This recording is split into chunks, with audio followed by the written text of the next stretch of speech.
5 years after the worst inland oil spill in the country, Oil in the Kalamazoo River. there's another pipeline running through Michigan that's causing concern and now getting a closer look.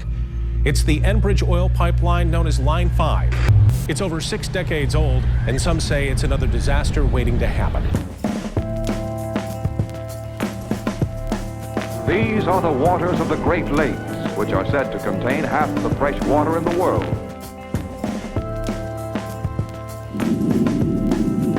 Oil is a great industry, supplying the needs of people throughout the world. A Calhoun County river rushing with a sheen of oil tonight. Crews are now scrambling to contain this spill. Wildlife has been affected. Birds and fish have been coated in oil. 877,000 gallons of oil into the Kalamazoo River. This is a significant incident. Multiple mistakes and missteps by Enbridge. For 5 years, they did nothing. 22 million gallons of oil flow through an aging pipeline at the heart of the Great Lakes. Straits would be the worst possible place for a Great Lakes oil spill. The energy giant has told state officials that they have no plans and see no need to replace it.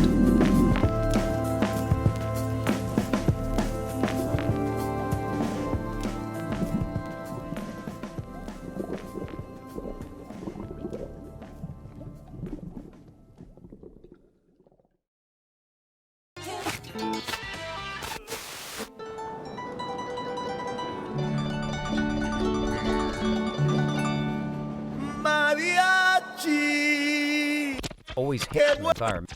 Welcome to sunny Ventura, California. Home to world-class waves with empty beaches and our main characters, Paul and Colin. Paul works at Patagonia and spends all of his free time climbing rocks or running trails. Colin is a filmmaker and is either seen holding a camera or a surfboard. The pair grew up in Michigan, but now call the beaches and mountains of the West home, and more often than not, a sleeping bag, their bed. Sounds like I might be the narrator of this movie, but I'll let these guys take it over for now. A couple years ago, I was helping to manage the environmental grants program at Patagonia, and an application came through from this group in Traverse City called FLOW, for Love of Water. I'm Liz Kirkwood. I'm the executive director of FLOW, for Love of Water, and we're a Great Lakes Water Law and Policy Center based in Traverse City, Michigan. So Line 5 is Enbridge Energy's pipeline, which starts in Superior, Wisconsin, traverses the Upper Peninsula of Michigan, drops through the Straits of Mackinac, and surfaces back again on the Lower Peninsula and goes on out to Canada. This issue really came into focus after Enbridge's Line 6B Kalamazoo spill. It was the largest inland oil spill in U.S. history, and it followed 3 months after the BP Deep Horizon disaster. It sounded the warning alarms for many people in Michigan. The line was put in 1953. It was estimated that it would be good for 50 years. It's 63 years now. So our interest in the pipeline obviously is anywhere the pipeline transit underneath a creek, a stream, a river, or it crosses under a major body of water like the Straits of Mackinac. When you talk about any oil response, time is of the essence. You have really strange currents going on in the Straits. Really what you're talking about is Lake Michigan, Lake Huron connecting, and you get this movement of the water. It's a very complicated response. It's not like the oil's simply going to move in one direction. There are currents in the Straits that exceed the currents at Niagara Falls. This line is moving and it's being scraped against the bottom of the lake, these rocks, for 50, 60 years. Imagine if you have 8 feet of ice and you had a pipeline break. What would you do? If I have complete ice coverage, if I don't have any open water, it's very difficult for us to identify where the oil is. There's an inevitability about this pipeline, and that it wasn't designed to last forever. You start to wonder, when is this line really going to fail? And Enbridge would like to say it's never going to fail, and that's not my experience in life. That line will fail. Line 5 goes through some of the most pristine watersheds in the United States, in the world. You know, it goes through the heart of the Great Lakes. To have an oil spill here would be devastating. So we did extensive legal research and discovered this 1953 easement was held in public trust. That meant that the state had a legal obligation to all of us as citizens and beneficiaries to protect that resource forever. If The private interest is threatening to pollute or harm or impair the resource. The state of Michigan has a legal duty to do something about it. Liz came to me and said, we're really in need of some more public outreach, a tool to engage a broader audience than the typical environmentalists. What if we made a film about this? Let's not make the standard negative film. We didn't want to do that. We wanted to make something positive, and we wanted to affect change through positivity. So the idea became, what if we take this trip, 515 miles, all without fossil fuel, from the start of the pipeline to the Straits of Mackinac. We'd sail, rock climb, bicycle tour, trail run, mountain bike, surf, move ourselves with our bodies, and talk to everybody we meet along the way that would be affected by an oil spill. To be able to share a story with people about these places that mean so much to us, that it might inspire them to get involved in protecting these places as well. We've decided to make this film to raise the awareness, but also call people to action to put pressure on the state of Michigan. We pitched it to Patagonia and they took interest in it, and we got a grant. My name is Jeff Halstead. I'm an artist. I'm also an apparel graphic designer at Patagonia, where I also serve on the Environmental Media Grants Council. Patagonia is a member of 1% for the Planet. We get to review grant proposals from those organizations that use creative as a tool for environmental activism. Poster design, t-shirt design, how to spread your word. Those types of design resources can help tell that story in ways that shout above one person's voice. Grassroots is everybody. The designer to the factory worker to the accountant, everybody has something to lend. All of a sudden we had this small amount of money that we could actually flesh this idea out with and put together a little crew and kind of start planning out the route and to actually make it a reality. This is happening. It was almost more than just an idea. It's like, okay, we are joining in this movement and we can play a critical role in decommissioning Line 5. Can you guys hear me? Yeah. Yep. Here's the issue. Here's what's at risk. We want to put pressure on the state of Michigan to uphold their public duty. This is an ambitious project because, on the one hand, you're celebrating the beauty of the place and then also, in the end, hoping to drive action.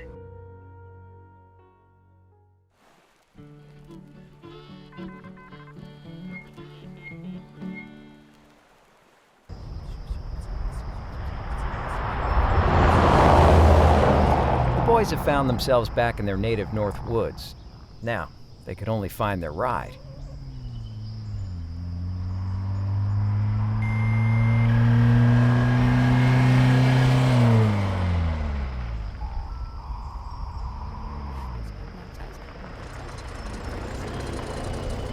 Meet Troy Bowditch. This banjo-playing, veggie oil van-driving wild man heard the boys needed a lift, so he packed up and headed north.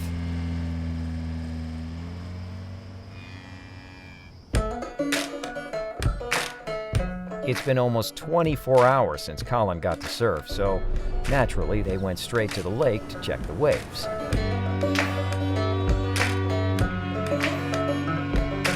In the city park you slumber. Speak these words into bread. Every day heart beats in time. Each of us the same design.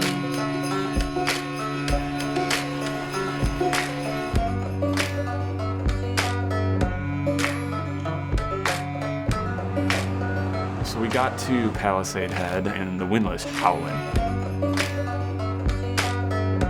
You walk to the edge of the cliff and then you have to go down to the bottom of the climb to come back up. I'm so scared.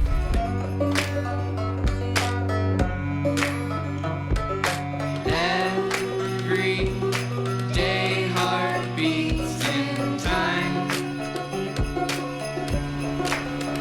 Exterior. Each of us the same design. The plan was for Scott to go down first to film, so we sent Scott down and looked at Colin, and his face was a little white, rightly so. It was an intimidating place. Colin made a decision to not go, but Scott was down at the bottom of the climb and we had to get him back out. Scott has climbed once. I was actually quite scared. I climbed up. It was kind of a tricky climb. Crack climbing is a different beast and it's not intuitive. So it took Scott a good hour to get up the route. There was a lot of cursing, a lot of pulling on the rope, pulling on the cams, more cursing. A few times he just laid down and took a little nap because he had to give himself a rest. But I think he psyched himself up and we finally got to the top.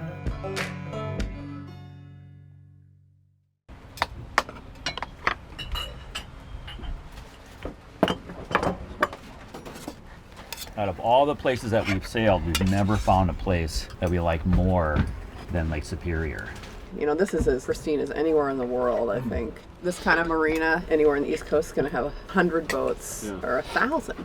It's hard to imagine living somewhere else after you've lived here. You know, there's just this magical thing about Lake Superior, and it's people's recreation and it's their livelihood. I mean, this is how we make our living, and one little burp with oil and we're done. Once it happens, it's like suddenly everything changes. You can no longer call it the pristine lake. You can no longer drink out of it. You know, I mean, we'll drink right out of the lake. There's a lot of really positive things about big business in general, but I think like what people are coming around to is that there's just certain things that are too valuable to risk. When it really held up to the cold light of day, this stuff just doesn't make sense. Saturday, at 2 Harvard, the temperature was 50 degrees, east wind 15 to 20 knots. A small craft advisory may be needed. So what we just heard was the near shore, so they're saying 15 to 20 along here within 5 miles. Okay. For this boat, that's actually good sailing. Okay. Right. But what they're also saying is by mid-afternoon out here, it's going to be 20 to 30. And, you know, they call it gale warning at 35 knots. Okay. So it's just really not a great idea. Plan to get a real early start tomorrow. Okay. Because it is supposed to lay down again after midnight. So sleepy. Dramamine nightcap. I'm in the cockpit of the Amicus 2. Is that what it's called? The cockpit? I don't think so. I really did think that like sleeping on the boat in harbor like this was like when you would get seasick, right? Turns out that's not the case.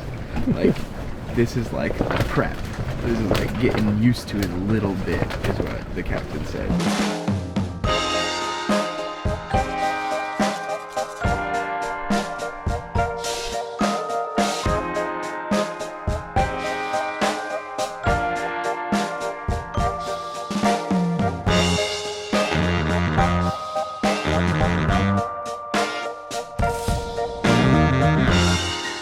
Obviously, our livelihood is on the lake. If a spill were to happen, our business would be over. The perception of the pollution would be enough to steer people away from wanting to go out on the lake. It would impact so many of our lives. I've grown up my whole life sailing on the Great Lakes. It's what made me who I am. I run Spear Creek Farm. We rely on the environment and all the fresh water in the area. A pipeline is definitely frightening. This place is really important to us. I think about the long term of healthy water. Nature doesn't have anybody to speak up for it other than us. It's interesting when people stand up and make their voices heard. They can make a difference.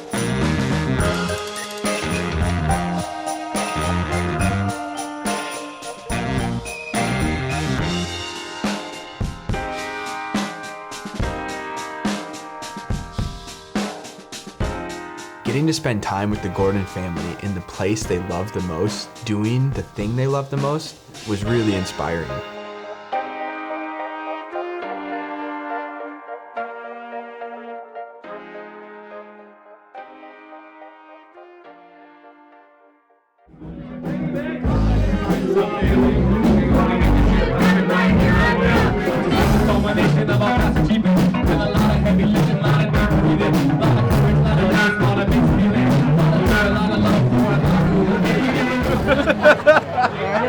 Just happy to be here for this. You know, it's a good group of people getting together, you know, having a good time. Yeah, the Apple Fest. Everybody comes around for the Apple Fest. Here's to Apple Fest. It breaks off from there. Yep, we're from Duluth. Whoa. There's a pipeline that starts in Duluth. Yeah. It goes underneath the UP. Okay, I didn't even have an idea. I've lived in Duluth my whole life. Hey Liz, it's Paul. Just calling to check in. We got off the boat today. I wanted to say how great trip's done so far. It's been a riot, but also really cool to see the impact that conversations have been having. Both bringing awareness to the issue, but also seeing how passionate these folks are about protecting this place. Anyways, we head out tomorrow. Probably won't have much service, but I'll talk to you in a few days.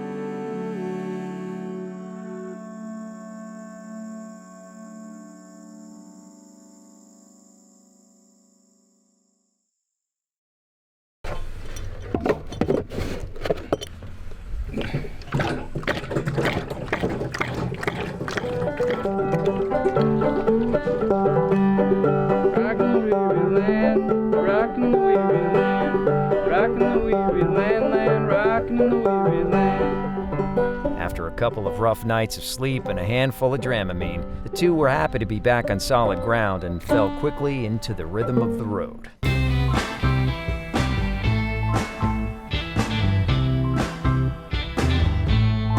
Freshwater.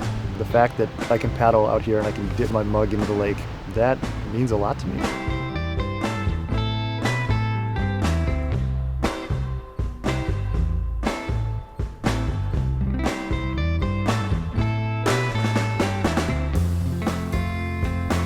Today, the boys are on bikes and headed to Sylvania Wilderness Area.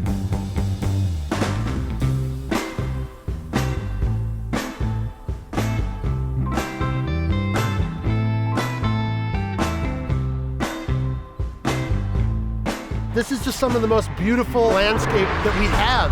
I'm in love with these lakes, man.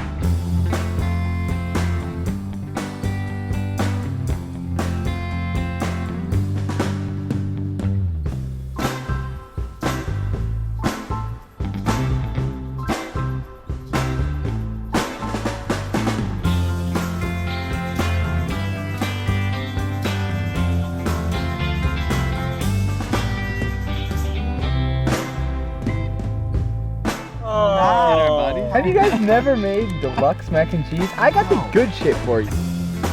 When I get up in the mornings and go trail running and there's no one out there, it's the most surreal experience for me in nature. If those are the places that give me life, I have more of a duty to protect these areas. Mountain biking to me has become almost like inland surfing. You know, the speed and the flow and picking lines. Honestly, it's the only thing that keeps me sane when I'm away from the ocean. It was really wild to be on the pipeline, to be riding directly over top of it.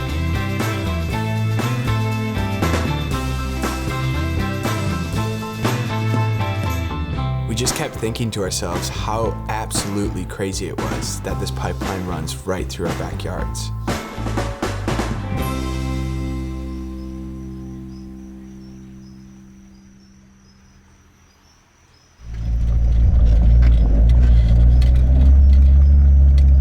We were filming on the side of the road and Adam stopped.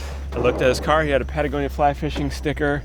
So we started talking and he invited us back to his little cabin with his wife.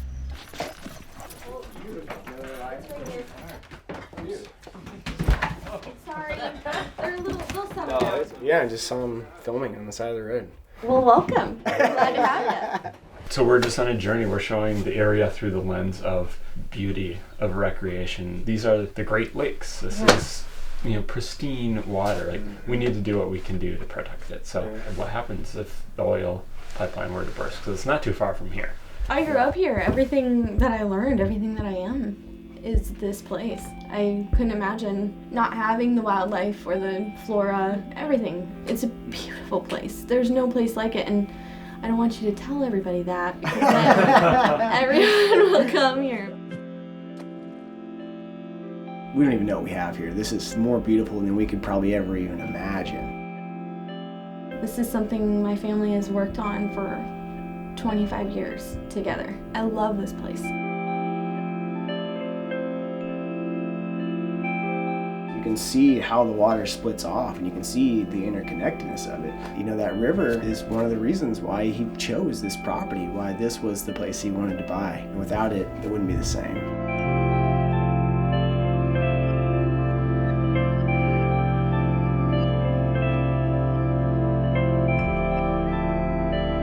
If you ask most people up here, They're huge hunters. Yeah. They are trappers. They are fishermen, fisherwomen. These people do live off of this land, and we cherish it. We treasure it. We treat it with respect, and it gives back. And if the land becomes polluted, I just don't know.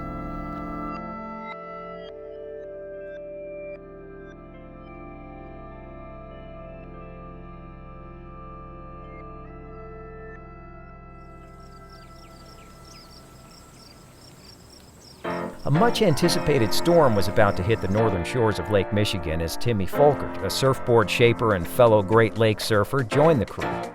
Let the wait for waves begin.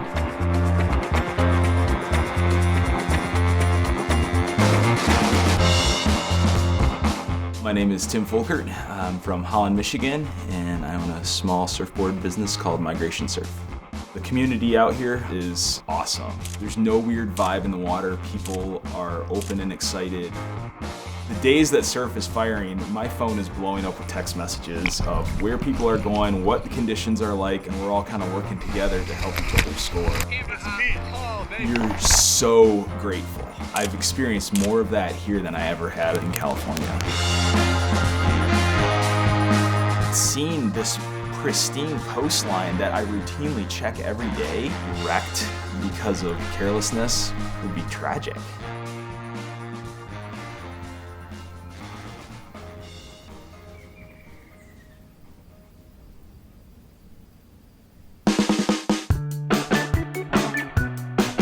We're going surfing. We're going surfing. C'est bizarre, c'est fou. Je vous imaginais plus romantique, moins con. Surtout je vous voyais plus athlétique, romantique, authentique, érotique, athlétique.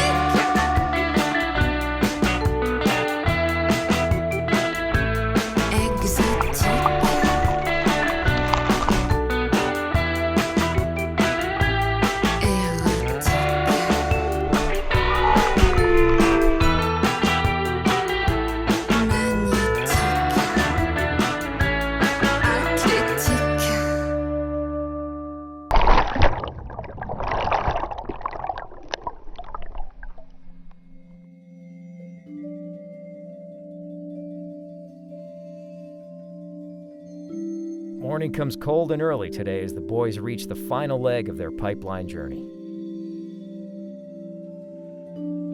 Paul's parents met us at the Straits and helped us rig our little boat. Even though it was only 5 miles of the total trip, it was definitely the part that I had thought of over and over again. This was the stretch that initially caused us so much concern that we became involved. Where 23 million gallons of oil a day run straight through the Great Lakes. This place is a stark reminder of why we are here.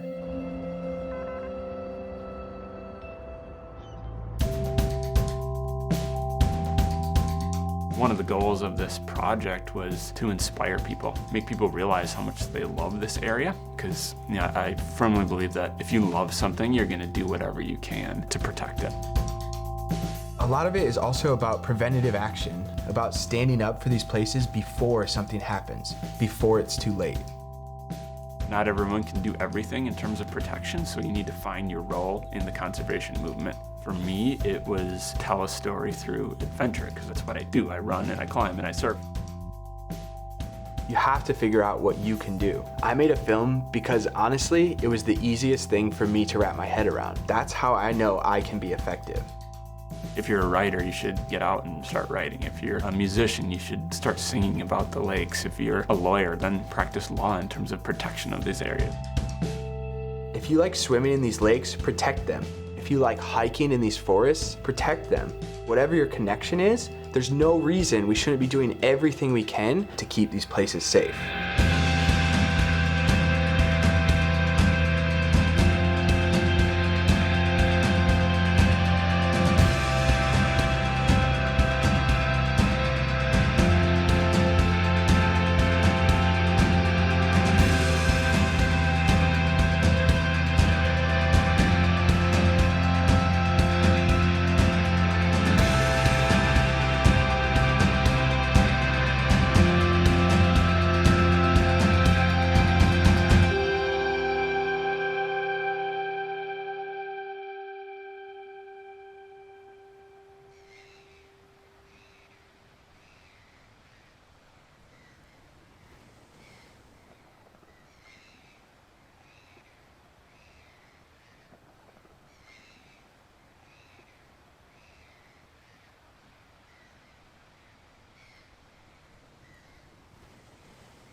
Behind us. Hey boys, drinking my tail feathers, boys. I'm so scared. I'm so scared. It's really scared right now. It's gonna go poop. Hey, are you, is Colin coming? Well, we're doing it. You gotta climb out now, Scott.